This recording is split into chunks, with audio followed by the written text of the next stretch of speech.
പിന്നീട് കാണിക്കുന്നത് കാടിന്റെ ഉള്ളിൽ കിടക്കുന്ന അവരുടെ കാരവനാണ്. ആ കാരവനുള്ളിലെ മോണിറ്ററിൽ ഇവർ പോകുന്ന വിഷ്വൽസ് എല്ലാം കാണുന്നുണ്ട്.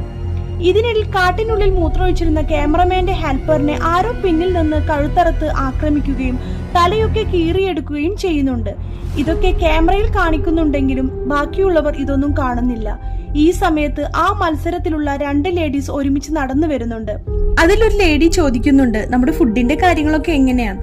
അപ്പോൾ അവൾ പറയും, അത് നമ്മൾ ഈ കാട്ടിൽ നിന്ന് തന്നെ സ്വയം കണ്ടെത്തി കഴിക്കണം.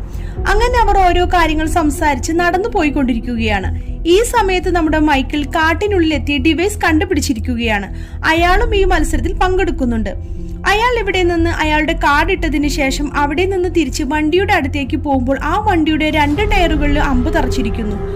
ആരൊപ്പിച്ച പണിയാവും ഇത് എന്ന് ആലോചിച്ച് നിൽക്കുമ്പോഴാണ് അവിടെ നിന്ന് ഒരു സൗണ്ട് കേൾക്കുന്നത്. അത് എന്താണെന്ന് അറിയാൻ അയാൾ പിന്നെയും കാടിന്റെ ഉള്ളിലേക്ക് പോയി നോക്കുമ്പോൾ